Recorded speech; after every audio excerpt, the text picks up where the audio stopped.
కానీ ఎన్ని చట్టాలు వచ్చినా కానీ మానవుడి యొక్క మనస్తత్వాన్ని మార్చలేరు.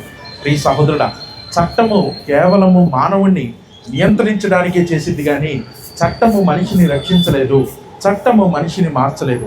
ఈ లోకంలో మనం ఎన్ని శాసనాలు, ఎన్ని చట్టాలు రాసుకున్నప్పటికీ కూడా ఆ చట్టాలు మానవుడి హృదయం లోతుల్లో ఉన్నటువంటి ఆ చెడుతనాన్ని మార్చివేయలేవు. ప్రియ సహోదరుడా, అందుకే దేవుడి వాక్యం ఈ విధంగా చెప్తూ ఉన్నది, చట్టము మనిషిని రక్షించలేదు, మానవుడు చేసుకున్న జ్ఞానము, అతడి చట్టము మానవుడిని రక్షించదు. కానీ చట్టానికి అతీతుడైనటువంటి దేవుడు ఆయన ఈ లోకంలోకి మానవుడిగా వచ్చినప్పుడు మానవుడిని రక్షించగలిగిన వాడు యేసుక్రీస్తు వారు, మానవుని మరణం నుంచి విడిపించగలిగిన వాడు యేసుక్రీస్తు వారు అని బైబిల్ చెప్తూ ఉన్నది. ప్రియ సహోదరుడా, దేవుడి వాక్యం ఈ విధంగా చెప్తూ ఉన్నది, ప్రయాసముతోటి భారముతోటి ఉన్న సమస్త మనుషులారా యేసుక్రీస్తునందు విశ్వాసం ఉంచిన వాడు నశింపక నిత్య జీవాన్ని పొందుతాడని బైబిల్ చెప్తూ ఉన్నది. ప్రియ సహోదరుడా, చట్టము నిన్ను రక్షించదు. నీకు మనుషులు ఎన్ని చట్టాలు రాసుకున్నప్పటికీ కూడా చూడండి, ఉదాహరణకి మనుషులు డ్రింక్ అండ్ డ్రైవ్ చేయొద్దు అని ఎన్ని చెప్పినా కానీ ఎప్పుడు కూడా మనుషులు డ్రింక్ అండ్ డ్రైవ్లో దొరుకుతూనే ఉంటారు. మనందరికీ తెలిసేది ప్రియ సహోదరుడా. ఎందుకు అని అంటే మానవుడు పాపానికి అలవాటు పడ్డాడు, కానీ నీతికి న్యాయమునకు మానవుడు అలవాటు పడలేదు. మానవుడు మంచితనానికి అలవాటు పడలేదు, కానీ పాపములకు అలవాటు పడ్డాడని బైబిల్ చెప్తూ ఉన్నది. మానవుడు డబ్బుకు అలవాటు పడిన వ్యక్తి ఆ డబ్బు కోసం తల్లిదండ్రులకు అబద్ధం చెప్తాడు, తన కుటుంబానికి అబద్ధం చెప్తాడు. డబ్బు వాడు ప్రేమిస్తున్నాడు కాబట్టి వాడు బానిసగా మారాడు. ప్రియ సహోదరుడా, మనిషికి కావాల్సినది అవసరం తీరటం, కానీ మనిషికి సత్యం అవసరం లేదు. అందుకే నన్ను ఆ సత్యంలో నడిపించడానికి యేసుక్రీస్తు వారు ఈ లోకానికి వచ్చాడు. మానవుడిని పాపము నుంచి విడిపించడానికి యేసుక్రీస్తు వారు ఈ లోకానికి వచ్చి ఉన్నాడు. ప్రియ సహోదరుడా, ఆలోచించండి. దేవుడి వాక్యం ఈ విధంగా చెప్పుచున్నది, మానవుడు పెట్టుకున్న జ్ఞానము ఏ పాటిది, మానవుడి యొక్క ఆలోచనలు ఏ పాటివి అని బైబిల్ చెప్తూ ఉన్నది. ప్రియ సహోదరుడా, మానవుడి హృదయంలో ఉన్నటువంటి చెడుతనము అది ఎప్పటికీ కూడా వాడిని సంపూర్తిగా రక్షించలేదు. మానవుడి హృదయంలో ఉన్నటువంటి అపవిత్రమైన నుంచి విడిపించడానికి యేసుక్రీస్తు వారు ఈ లోకానికి వచ్చాడు. మనిషి చట్టానికి లోబడిన వ్యక్తిని ఆ దేవుడే మానవుడిగా ఈ లోకానికి వచ్చి ఆయన మనుషులందరి తరపున చట్టానికి లోబడ్డాడు. మనుషులందరి తరపున ఆయన మంచితనాన్ని, తన శత్రువుని కూడా క్షమించాడు. తనకు కీడు చేసిన వ్యక్తిని ఆయన క్షమించాడు, తనకు అపకారం చేసిన వ్యక్తిని ఆయన క్షమించాడు. ప్రియ సహోదరుడా, మనం ఎంతకాలము ఎక్కువ కాలము మనుషులు పాపం చేస్తూ కొనసాగలేడు. ప్రియ సహోదరుడా, ఎక్కువ కాలము అపవిత్రతలో బతుకుతూ మానవుడు కొనసాగలేడు. ఎక్కువ కాలం చెడుతనాన్ని చేస్తూ మానవుడు కొనసాగలేడు. ప్రియ సహోదరుడా, ఈ చెడుతనమైన ఎవరిదైనప్పటికీ కూడా దానికి అడ్డుకట్ట ముగింపు దినము రానున్నది. ప్రియ సహోదరుడా, మానవుడి పతనము రానున్నది, ముగింపు దినము రానున్నది. కాలము సమీపించక మునిపే, ఇదిగో కాలము ముగించబడక మునిపే నువ్వు క్రీస్తు దగ్గరికి వచ్చి నువ్వు రక్షణ పొందు. ఇది నేను మంచి పనులు చేశానంటాం. నువ్వు ఎన్ని మంచి పనులు చేసినా కానీ నీ హృదయాన్ని మార్చలేవు. ప్రియ సహోదరుడా, तुम्हारे मन को कभी भी आप नहीं बदल सकते हैं. तुम्हारे मन में जो कुछ भ्रष्टाचार रहेगा वो सभी उसको कभी भी आप नहीं बदल पाएगा. इसीलिए हमारे मन को बदलने के लिए, हमारे भ्रष्टाचारों से हमको विमुक्ति देने के लिए प्रभु यीशु मसीह ने यहाँ एक मनुष्य जैसा आया. प्रभु यीशु मसीह ने यहाँ एक मनुष्य जैसा आया. उन्हें हमारे लिए क्रूस पर बलिदान हुआ, उन्हें हमारे लिए क्रूस पर बलिदान हुआ, मौत हुआ, मरण से फिर जी उठाया. हमारे पापों के लिए, हमारे पापों के लिए उन्हें क्रूस पर बलिदान हुआ. మానవుడి పాపము నిమిత్తమై యేసుక్రీస్తు వారు సిలువలో మరణించి మరణము నుంచి తిరిగి లేచాడు. ప్రియ సహోదరుడా, నీవు మరణం నుంచి విడిపించబడాలా, నీవు తీర్పు నుంచి తప్పించబడాలా, దేవుడు కరుణా సంపన్నుడు అయి ఉండి మానవుని క్షమించడానికి సిద్ధంగా ఉన్నాడు. నేను నీతిమంతుడిని, మంచివాడిని అనుకోవద్దు. నువ్వు అబద్ధములు చెప్పావు, మోసాలు చేసావు, నీ హృదయంలో చెడుతనాన్ని పూర్తిగా పెట్టుకున్నావు. నువ్వు ఎప్పటికీ నీతిమంతుడు కాలేవు దేవుడు లేకుండా. ప్రియ సహోదరుడా, మానవుడి హృదయంలో చెడుతనం పూర్తిగా ఉన్నది. మానవుడి హృదయంలో తల్లిదండ్రులకు అబద్ధం చెప్తాడు, తన బంధువులకి ఎగ్జాముల్లో కాపీలు కొడతాడు, ఉద్యోగాలు చేసేటప్పుడు ఫేక్ సర్టిఫికెట్లు పెడతాడు, దొంగ వ్యాపారాలు, వడ్డీ వ్యాపారాలు. మానవుడి జీవిత వ్యవస్థే పాపం చేత పట్టబడి ఉన్నది. ప్రియ సహోదరుడా, మానవుడి హృదయంలో చెడుతనం పూర్తిగా ఉన్నది. అది ఆ చెడుతనం నుంచి మానవుడిని విడిపించడానికి దేవుడి ఈ లోకంలోకి మానవుడిగా వచ్చాడు. ప్రియ సహోదరుడా, ప్రయాసపడి భారం మోసుకునిచున్న సమస్త జిల్లాల యేసు వైపు చూసి రక్షణ పొందండి. దేవుడి వాక్యం విధంగా చెప్తున్నది, దుర్వ్యాపారం చేయవాడు, పాపం చేయవాడు ఎప్పటికీ నెమ్మది పొందలేడు. పాపం చేయవాడికి ఎప్పటికీ నెమ్మది ఉండదు. ప్రియ సహోదరుడా, పాపములో బ్రతుకువాడికి ఎప్పటికీ నెమ్మది ఉండదు. దుర్మార్గతను అనుసరించి వాడికి ఎప్పటికీ నెమ్మది ఉండదు. పాపమును కీడు చేయవాడికి నెమ్మది ఉండదు. ప్రియ సహోదరుడా, జీవము కలిగిన దేవుణ్ణి కాదని మనుషులు తిరుగుబాటు చేసి ఉన్నారు. నీ సహోదరుడు, నీ మనస్సాక్షిని వాత వేయబడిన మనస్సాక్షిలో ఉండవద్దు. నేను మంచివాడిని అనుకుంటూ గర్వంలో బ్రతకవద్దు. నీ హృదయ చెడు తలంపులను క్షమించగలిగిన వాడు యేసుక్రీస్తు వారు ఒకరే. నీ పాపపు స్థితి నుంచి నిన్ను విడిపించగలిగిన వాడు యేసుక్రీస్తు వారు ఒకరే. ఆయన నిన్ను రక్షించి నిన్ను విమోచించే దేవుడు. నీ పాపముల నుంచి నిన్ను కడిగి పరిశుద్ధపరిచే దేవుడు. జీవము కలిగిన దేవుడు, కరుణా సంపన్నుడు. మానవుడికి అవకాశం ఇస్తూ ఉన్నాడు. చెడుతనాన్ని నువ్వు విడిచిపెడితే నువ్వు రక్షించబడతావు. పాపము నువ్వు విడిచిపెడితే రక్షించబడతావు. ప్రియ సహోదరుడు, లేని పక్షములో నిత్య నరకం ఉన్నది, లేని పక్షములో నిత్య నాశనం ఉన్నది. ప్రియ సహోదరుడు, పాపము మనిషిని నాశనం చేస్తుంది. మానవుడి జీవితము నాశనానికి సిద్ధంగా వెళుతూ ఉన్నది. ప్రియ సహోదరుడు, మానవుడు కళ్ళు తెరుస్తాడో లేదో తెలియదు. ఈరోజు రాత్రి పడుకుంటే రేపటి రోజున ఎంతమంది కళ్ళు తెరుస్తారు అన్నది లేదు. ప్రియ సహోదరుడు, మానవుడి జీవితము తన చేతిలో లేదు. ప్రియ సహోదరుడు, మనిషి ఆలోచించట్లేదు, మనిషి భయపడతలేదు దేవుడికి. ప్రియ సహోదరుడు, తన జీవితము తన చేతుల్లో లేదు. ఎవరి జీవితము? నా జీవితం మన చేతుల్లో లేదు. ప్రియ సహోదరుడు, మనిషి కలలు కంటాడు, అది చేయాలి ఇది చేయాలని, కానీ తన సొంత పాపాన్ని జయించలేడు. ప్రియ సహోదరుడు, ఆలోచించు. దేవుడి వాక్యం ఈ విధంగా చెప్పుచున్నది, నిజముగా నీతిని అనుసరించగోరేవా, క్రీస్తు యేసు యొద్దకు రా. ఆయన కరుణా సంపన్నుడై ఉండి నిన్ను రక్షిస్తాడు, ఆయన నిన్ను విమోచిస్తాడు. ప్రియ సహోదరుడు, ఈ దేవుని గురించి ప్రచారం చేయడానికి కారణం ఏంటి? మనుషులు సత్యాన్ని తెలుసుకోవాలి. ప్రియ సహోదరుడు, మనిషి సత్యాన్ని తెలుసుకోవాలి. మనిషి పాపము నుంచి విడిపించబడి రక్షించబడాలి. ఇందుకే ఈ మాటలు మీకు తెలియజేస్తున్నాం. దేవుడు ఎంతో కరుణా సంపన్నుడు, జాలి కలిగిన దేవుడు, ఆయన దయ చూపించే దేవుడు అని బైబిల్ చెప్పుచూ ఉన్నది. ఆ దయ కలిగిన దేవుడి దగ్గరికి మానవుడు తను తగ్గించుకొని రావాలి. తన పాపాన్ని విడిచిపెట్టి రావాలి. तन अबद्धाన్ని उसका झूठों को वो छोड़ना है, जो गला बात को छोड़ना है। उनका मन में जो पाप है, क्रोध है, निंद है, अहंकार है, वो सारी को वो छोड़ना है। जो पाप का, जो मन में जो लालच है, इच्छा है, परस्त्री गमन है, जो व्यभिचार का सोच है, गर्व है, निंद है, ये सारी मन में से निकल कर इंसान को अपवित्र बनेगा, इंसान को भ्रष्टाचार बनेगा। लेकिन इस हमारे मन को इस परिशुद्ध बनने के लिए, हमारे पापों से हमको विमुक्ति देने के लिए यीशु मसीह यहाँ एक मनुष्य जैसा आया।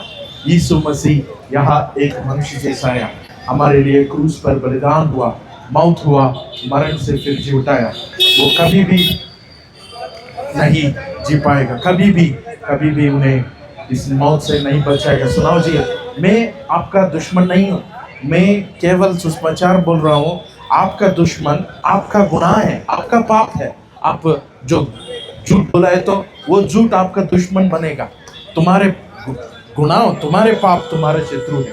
इसीलिए हमारे पाप की वजह से हमको जो शिक्षा आना, वो शिक्षा यीशु मसीह उनका शरीर पर ले लिया, क्रूस पर बलिदान हुआ, मौत हुआ, मरण से फिर जी उठाया। सुनाओ, ये सच्ची बात क्या है कि मरण होने के बाद दंड है, मरण होने के बाद दंड है, मरण होने के बाद दंड है। प्लीज, मरण होने के बाद दंड है। उस दंड के आप बचना है तो यीशु मसीह के पास आओ। उस दंड को आप बचना है तो यीशु मसीह के पास आओ, यीशु मसीह पर विश्वास करो और नरक से बचाओ। ये सुनाओ जी, लोग क्या बोलते हैं, पैसा के लिए సినిమా में काम करते हैं। మనుషులు డబ్బు కోసం సినిమాలో నటిస్తారు, వారు లేని దాన్ని పెట్టుకొని నటిస్తారు। కానీ పాపము అనేది ప్రియ సహోదరుడా, అది ఎప్పటికీ నెమ్మదినివ్వదు। పాపము అనేది ఎప్పటికీ మనిషికి సమాధానమివ్వదు। నిన్ను సమాధానమిచ్చి రక్షించేవాడు యేసుక్రీస్తు వారే। నీ పాపము నుంచి నిన్ను విడుదల చేసేది యేసుక్రీస్తు వారే। నీకు నిత్య జీవం ఇచ్చి నిన్ను విడిపించేది యేసుక్రీస్తు వారే। ప్రయాసముతోటి భారముతోటి ఉన్నవా, క్రీస్తు యేసు యొద్దకు రా, ఆయన నీకు విశ్రాంతిని కలుగజేస్తాడు। క్రీస్తు యేసు దగ్గరికి రా ప్రియ సహోదరుడా, ఆయన నీకు విశ్రాంతిని కలుగజేస్తాడు। ప్రయాసపడి భారం మోసుకునిచున్న సమస్త జనులారా, క్రీస్తు యేసు వద్దకు రండి। మానవుడి జీవితం చాలా చిన్న జీవితం, మన జీవితాలు కొద్ది చిన్న జీవితాలు ప్రియ సహోదరుడు। కానీ ఏళ్ల తరబడి మనిషి ద్వేషాన్ని అలానే పెట్టుకుంటాడు। ఏళ్ల తరబడి మానవుడి హృదయంలో ద్వేషం అలానే ఉంటుంది। వాడు మరణించిన తర్వాత దేవుడి తీర్పు ఉన్నది। ఈ లోకంలో పోలీసుల నుంచి తప్పించుకోవచ్చు, అధికారుల నుంచి నువ్వు తప్పించుకోవచ్చు, నీ కుటుంబం నుంచి నువ్వు తప్పించుకోవచ్చు, కానీ దేవుడికి అనుదృష్టి నుంచి నువ్వు తప్పించుకోలేవు। మానవుడికి ముందున్న దినాలు మంచి దినాలు కాదు, అవి చెడు దినాలే। దేవుని జీవము కలిగిన దేవుని చేతిలో పడుట భయంకరము అని వైఖరి చెప్పుచున్నది। ఈరోజేనో మారుమనసు పొందు ప్రియ సహోదరుడా, ఈరోజే నీ పాపాన్ని విడిచిపెట్టు, ఈరోజే నీ చెడుతనాన్ని విడిచిపెట్టు। ఆ జీవం కలిగిన దేవుడు శిక్షించిన రోజున మనిషికి ఉగ్రత ఉన్నది. ఆ ఉగ్రత నుంచి నిన్ను నన్ను రక్షించడానికి యేసుక్రీస్తు వారి లోకానికి వచ్చాడు. మానవుడికి నిత్య జీవం ఇచ్చి వాడిని సమాధానమునిచ్చి వాడిని విడిపించడానికి యేసుక్రీస్తు వారి లోకానికి వచ్చాడు. ప్రయాసముతోటి దుఃఖముతోటి ఉన్న మనుషులారా, యేసుక్రీస్తునందు విశ్వాసం ఉంచి రక్షణ పొందండి. ఆయన మీకు నిత్య జీవాన్ని ఇచ్చి మిమ్మల్ని రక్షించే దేవుడు, మిమ్మల్ని విమోచించే దేవుడు.